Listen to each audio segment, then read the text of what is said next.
दोस्तों, कवि परिचय रटना बंद करो, क्योंकि आज मैं आपको देने वाला हूं वो जादुई लाइंस, जादुई पंक्तियां कुछ ऐसी देने वाला हूं जिससे आप नींद में भी कवि परिचय और उनकी रचनाओं को सही सही सुना दोगे। एक पंक्ति देखो। हम सबसे पहले अगर हरिवंश राय बच्चन साहब की रचनाओं को याद करना है तो आप इस तरीके से याद कर सकते हो कि मधुबाला ने मधुशाला में मधु कलश लेकर निशा को निमंत्रण दिया। अब इस पंक्ति से बच्चन साहब की चार रचनाएं आपको बिल्कुल अंगुलियों पे याद हो गई।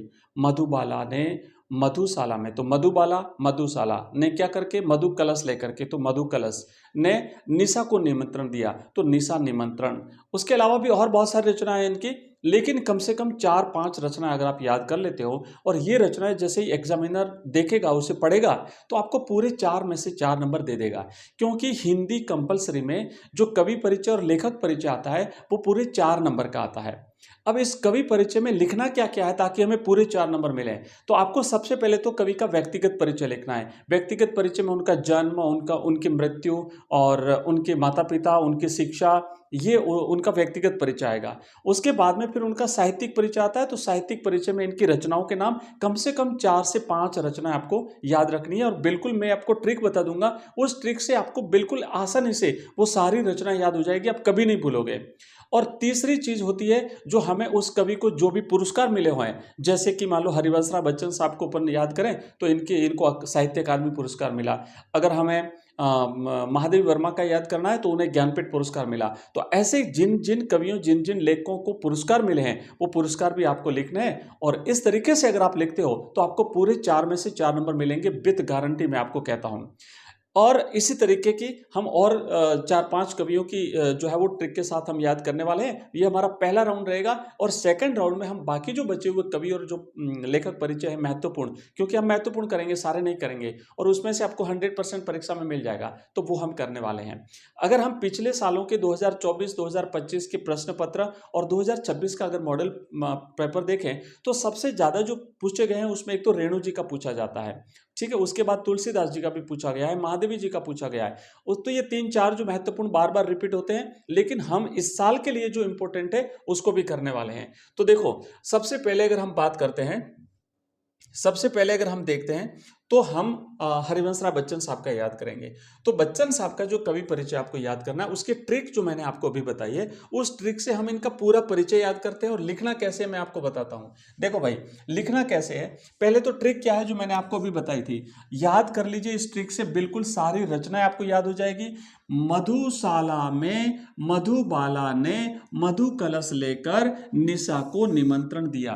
तो इससे इनकी महत्वपूर्ण रचना क्या आ गई भाई, ये मधुशाला आ गई, उसके बाद नंबर 2 मधुबाला आ गई, तीसरी मधु कलश आ गई, चौथी निशा निमंत्रण आ गई, और पांचवा जो है वो इनकी आत्मकथा है जो 4 खंडों में प्रकाशित हुई है। और इनकी आत्मकथा को भी अगर हम क्रम से अगर याद करें, है ना, तो 10 द्वार से सोपान तक, और बसेरे से दूर, कब तक भूलूं क्या याद करूं, इनका क्रम से अगर चारों भागों को आप याद करते हो तो कम से कम 3-4 तो ये हो गए, और 4 उनकी आत्मकथा का, तो 7-8 नाम हो गए, तो बहुत ज्यादा हो जाते हैं। अब आपको लिखना कैसे पहले बताता हूं। डायरेक्ट ये नहीं लिखना है, ये तो मैंने तरीका याद करने का, रचनाओं को याद करने का तरीका बताया है, क्योंकि इसमें से किसी भी एक रचना को लेकर के पूछा जा सकता है। तो बच्चन साहब की रचनाएं तो इजीली याद हो जाती हैं, इसलिए चिंता नहीं है। पर पिछले साल एक प्रश्न आया था, बाण भट्ट की आत्मकथा किस लेखक की रचना है। तो भाई ऐसी ऐसी रचनाएं हम ऐसे डायरेक्ट याद नहीं कर सकते, लेकिन ट्रिक से आप याद कर लोगे। तो अब देखो, यहां पर अगर हमें लिखना हो हरिवंश राय का बच्चन, मान लो बच्चन साहब का परिचय अगर मान लो परीक्षा में आ गया, तो आप लिखोगे पॉइंट से लिखना है। ऐसे आप ऐसे ऐसे कर सकते हो, इस तरीके से पॉइंट बना सकते हो, आप नंबर 1 नंबर 2 लगा सकते हो, जैसे भी आपको लिखना वो लिखोगे। लेकिन पैराग्राफ बना करके लिखो, उससे बढ़िया है पॉइंट में लिखो, क्योंकि पैराग्राफ वाले बच्चे को जो नंबर मिलते हैं उससे बेटर नंबर पॉइंट वाले बच्चे को मिलते हैं। तो आपको लिखना है कि हरिवंश राय बच्चन साहब का जन्म 1907 में इलाहाबाद में हुआ था, ये एक पंक्ति हो गई। इनकी मृत्यु 2003 में मुंबई में हुई थी, ये दूसरी पंक्ति हो गई। आप इसके अलावा लिख सकते हो, हरिवंश राय बच्चन साहब की विभिन्न रचनाएं इस प्रकार हैं, मधुबाला, मधुशाला, मधु कलश, निशा निमंत्रण, और इनकी फिर आत्मकथाओं के नाम लिखना, 10 द्वार से सोपान तक, यात्रा, बसेरे से दूर, और इस प्रकार की जो रचना है वो आपने लिख देनी है।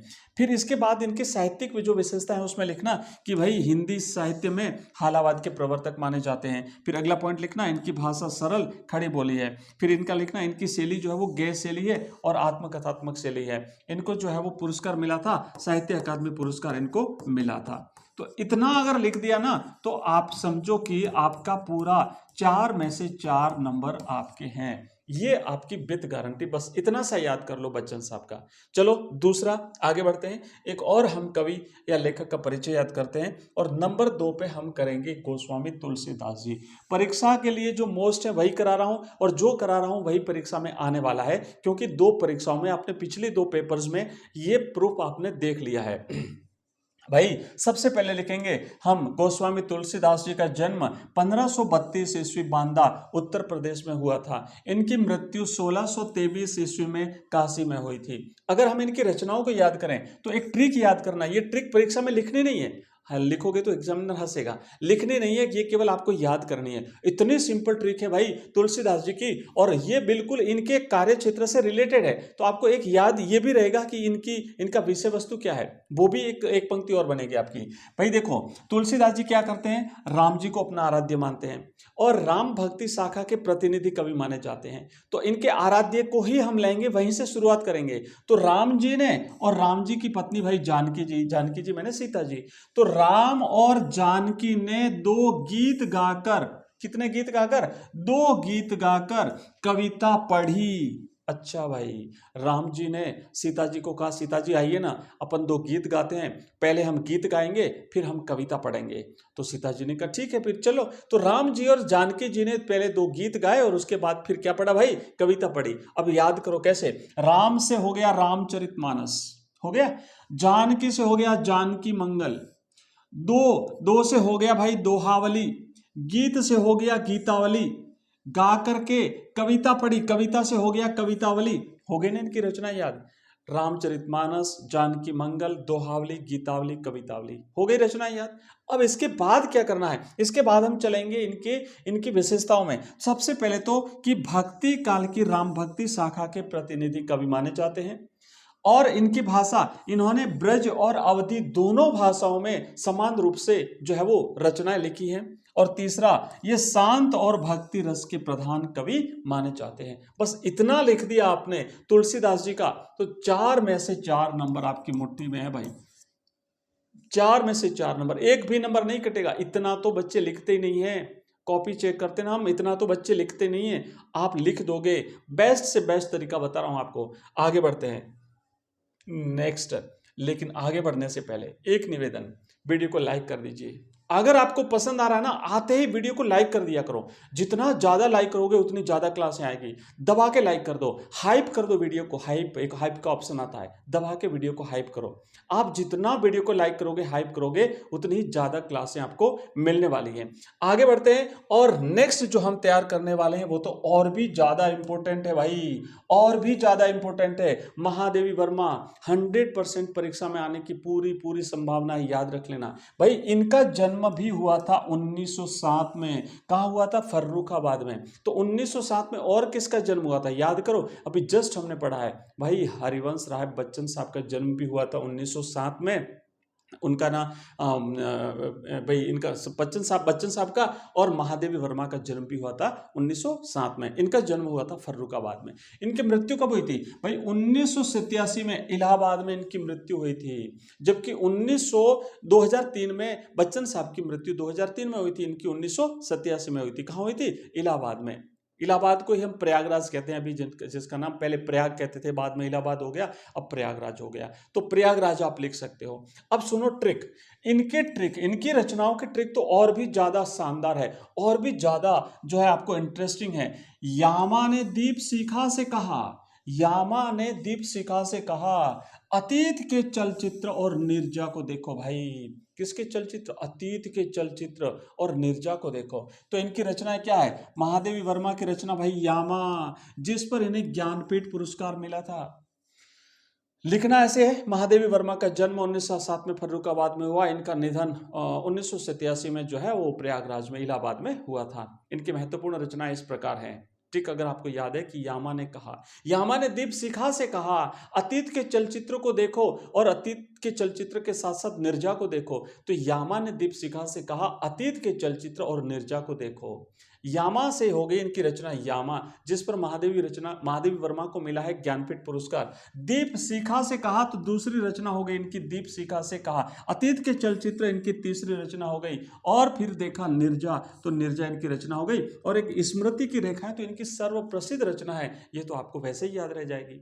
तो 5-5 रचनाएं भाई, 4 से 5 रचना अगर आप किसी भी कवि या किसी लेखक की याद कर लेते हो तो पर्याप्त है, पर्याप्त है आपको 4 में से 4 नंबर दिलाने के लिए। भाई और क्या विशेषता लिखेंगे हम इनकी, देखो मेरे दोस्तों, इसमें आपको लिखना है कि आधुनिक युग की मीरा के नाम से जानी जाती है। महादेवी वर्मा को हम आधुनिक युग की मीरा कहते हैं। पॉइंट बनाइए, एक एक पंक्ति में लिखना है, पैराग्राफ मत बनाना, पॉइंट बनाना। मैंने जैसे ये ना एक पॉइंट यहां बनाया, दूसरा यहां इसलिए बनाया, नीचे क्यों नहीं लिया, क्योंकि जगह कम थी ना मेरे पास, इसलिए। आपके पास तो बहुत बड़ी कॉपी आती है बोर्ड की, मुझे बोर्ड ने कॉपी नहीं दी है, मुझे तो छोटा सा बोर्ड था मेरे पास, डिजिटल बोर्ड, तो इसलिए मैंने इसे क्या किया, एक के बाद एक लिखा। आपको ऐसे नहीं लिखना है, आपको एक पॉइंट यहां लिखा, ये दूसरा पॉइंट आप यहां लाओगे, तीसरा पॉइंट नीचे लोगे, चौथा पॉइंट इससे नीचे ले जाओगे, फिर ये 5वां पॉइंट, छठा पॉइंट, 2-3 पॉइंट यहां पर हो जाएंगे। 10 से 12 पंक्तियों में आपका शानदार जो है वो परिचय बनेगा, ऐसा किसी का नहीं बनेगा। और एग्जामिनर के पास जब 300, 350, 400 कॉपियां जाती है, वो कॉपी चेक करते करते जब आपकी कॉपी उसके पास जाएगी ना, उसको दिखेगा वाह कितना शानदार परिचय लिखा है, कितना इंटेलिजेंट है बच्चा। और आपके नंबर जो है ना, अचानक से फिर वो बूस्ट होते हैं, वहां से अचानक से फिर आपको शानदार नंबर मिलना शुरू होते हैं। भाई इस तरीके से थोड़ा अपनी कॉपी को अलग दिखाओ। कहते हैं ना कि जो टॉपर होते हैं ना, वो अलग चीज नहीं लिखते हैं, वो अलग चीज नहीं लिखते, क्योंकि पेपर तो उनका भी वही होता है जो आपका होता है, पर वो हर चीज को अलग ढंग से लिखते हैं। तो अपना ढंग बदलो थोड़ा सा, अपना प्रेजेंटेशन का तरीका बदलो थोड़ा सा बच्चों, बिल्कुल आप टॉपर बनोगे। चलिए आगे बढ़ते हैं। नेक्स्ट हमारा अगला है चौथा पॉइंट, और चौथे पॉइंट में हम करने वाले हैं रेणु साहब का परिचय। भाई सबसे ज्यादा पूछा जाता है, आज तक की परीक्षाओं में सबसे ज्यादा अगर किसी कवि परिचय, लेखक परिचय में अगर कोई प्रश्न आया है तो वो है रेणु साहब का, फणेश्वर नाथ रेणु। फणेश्वर नाथ रेणु का जन्म बिहार पूर्णिया में हुआ था भाई, 1921 में हुआ था। कब हुआ था? 1921 में। और इनकी मृत्यु कब हुई थी? 1977 में। कहां? पटना, बिहार में। तो जन्म भी बिहार में, मृत्यु भी बिहार में, बिहार के पटना में। जन्म पूर्णिया में, निधन पटना में हुआ था। जन्म 1921 में, निधन 1977 में। ओके। दूसरा ट्रिक क्या है? ट्रिक तो बहुत ही शानदार है भाई। क्यों? क्योंकि ये तो आंचलिक कथाकार हैं, तो जब कथाकार भी आंचलिक हैं तो रहेंगे भी अपने हिसाब से, है ना। जैसे अंचल में लोग रहते हैं, जैसे देहातों में लोग रहते हैं, क्या करते हैं? मैला आंचल ओढ़कर परती परिकथा सुनी। किसने? भाई रेणु जी ने। कैसा आंचल ओढ़ा? मैला आंचल। मैला आंचल ओढ़कर परती परिकथा सुनी। अब देखो, मैला आंचल इनका एक सर्वप्रसिद्ध उपन्यास है। मैला आंचल रेणु जी का एक सर्वप्रसिद्ध उपन्यास है। दूसरी रचना है परती परिकथा, यहां से आ रही है सारी से ट्रिक में से। मैला आंचल ओढ़कर परती परिकथा, दूसरी रचना होगी परती परिकथा। भाई एक ठुमरी है इनकी कहानी, और पहलवान की ढोलक आपके सिलेबस में है ही, है ना। इतनी 4 रचना याद कर ली, पर्याप्त हैं। 4 रचनाएं पर्याप्त हैं, बस इतने लिख दो। आंचलिक कथाकार हैं रेणु जी, ये आपको लिखना है। आंचलिक का मतलब होता है किसी क्षेत्र विशेष के। और फिर आपको लिखना है भाषा इनकी ग्रामीण हिंदी है। क्यों? क्योंकि आंचलिक कथाकार जो हैं। और सजीव चित्रण हुआ है। बस इतना लिख दो आप, इतना लिख दो रेणु जी का। 4 नंबर आपकी मुट्ठी में भाई, 4 नंबर आपकी मुट्ठी में। ध्यान रखना, कोई नंबर आपका एक भी नहीं काट सकता। चलिए हमारा पांचवा जो टॉपिक है वो है हजारी प्रसाद द्विवेदी। भाई मैंने हजारी प्रसाद द्विवेदी के बारे में आपको एक किस्सा सुनाया था। कहते हैं कि हजारी प्रसाद द्विवेदी जी का जिस दिन जन्म हुआ था, उसी दिन हजारी प्रसाद द्विवेदी जी के पिताजी एक मुकदमा जीत गए थे, जो पहले से ही उन पर चल रहा था, और उस मुकदमे में उनको 1000 रुपए मिले थे, इसलिए इनका नाम दे दिया हजारी प्रसाद। भाई हजारी प्रसाद का जन्म हुआ था 1907 में। अरे ये 1907 इतना लक्की था क्या? 1907 इतना लक्की था क्या? 1907 में ही जन्म हुआ हरिवंश राय बच्चन साहब का, 1907 में जन्म हुआ महादेवी वर्मा का, और 1907 में जन्म हुआ हजारी प्रसाद द्विवेदी जी का। भाई इनकी मृत्यु जो है वो 1989 दिल्ली में हुई थी। आए तो थे साथ साथ में, पर गए थे अलग अलग। आए तो थे साथ साथ में, पर गए थे 1979 में। कहां? दिल्ली, बलिया, यूपी में इनका जन्म हुआ था। भाई इनकी ट्रिक तो इतनी शानदार है कि पूछो मत। अशोक के फूल आपने देखा? तो देखो, अशोक के फूल कूटज वन में बाण भट्ट की आत्मकथा कह रहे हैं। क्या बात है। फूल भी आत्मकथा कहते हैं भाई। कौन से फूल? अशोक के फूल। अशोक के फूल आपस में बात कर रहे थे। कहां बात कर रहे थे? एक वन में। वन का नाम था कुटस। क्या नाम था भाई? कुटस। अच्छा, क्या बात कर रहे थे? बाण भट्ट की आत्मकथा। अच्छा, बाण भट्ट की आत्मकथा भी कोई कहानी है ना? क्योंकि पिछले साल परीक्षा में पूछा गया था, लास्ट ईयर बोर्ड की परीक्षा में एक प्रश्न आया था, बाण भट्ट की आत्मकथा किसकी रचना है? बच्चे जो है ना तारे गिनने लगे, दिन में तारे गिनने लगे। भाई बाण भट्ट की आत्मकथा हमने कहीं सुना नहीं, चिल्लाने लगे sir out of course, out of course. अरे आउट ऑफ कोर्स नहीं है, हजारी प्रसाद द्विवेदी आपके सिलेबस में है, तो इनकी कोई भी रचना पूछी जा सकती है बच्चों। तो अब इनकी रचना क्या हो गई? अशोक के फूल एक निबंध है। दूसरा कुटज आपके सिलेबस में है। तीसरा बाण भट्ट की आत्मकथा, याद रखना पिछले साल बोर्ड परीक्षा में पूछा गया है। और एक इनकी महत्वपूर्ण रचना है कल्पलता। कैसी लता भाई? कल्पलता। हो गई 4 रचनाएं। और क्या याद करोगे? अरे ये ललित निबंधकार हैं, क्योंकि इनका अशोक के फूल एक निबंध है। और क्या है? भाषा इनकी संस्कृत निष्ठ खड़ी बोली है। भाई थोड़ी सी जटिलता है भाषा में। और मानवतावादी दृष्टिकोण। हो गया इनका परिचय। भाई हो गया किसका परिचय? ये हमारे हजारी प्रसाद द्विवेदी जी का परिचय हुआ। तो हमने अभी कितने जो महापुरुषों का परिचय याद किया है? भाई सबसे पहले हमने हरिवंश राय बच्चन साहब का याद किया है, उसके बाद फिर हमने महादेवी वर्मा का याद किया है, उसके बाद फिर हमने रेणु जी का याद किया है, हमने तुलसीदास जी का याद किया है, और हमने हजारी प्रसाद द्विवेदी जी का याद किया है। बच्चों इस तरीके से अगर आप परिचय याद कर लेते हो तो एक भी नंबर आपका नहीं कटेगा। और आने वाले कुछ और 4-5 इंपोर्टेंट कवि और लेखक परिचय हैं, जिसकी आपको सेकंड वीडियो मिलेगी। अगर आपको वीडियो पसंद आ रही है तो वीडियो को अभी लाइक कर दीजिए, वीडियो को अभी लाइक कर दीजिए और शेयर कर दीजिए और हाइप कर दीजिए। और चैनल को अगर आपने अभी तक सब्सक्राइब नहीं किया तो प्लीज कर दीजिए। अगर आपको कोई डाउट रह गया हो, आपको कोई और टॉपिक पढ़ना हो, तो कमेंट में आप इस वीडियो के कमेंट सेक्शन में कमेंट डाल दीजिए। मैं आपका कमेंट पढ़ूंगा, मैं आपका कमेंट पढ़ करके आपको रिप्लाई भी दूंगा। निश्चित रूप से हम आगे मिलते हैं अगले वीडियो में। तब तक पढ़ते रहिए, आगे बढ़ते रहिए। नमस्ते।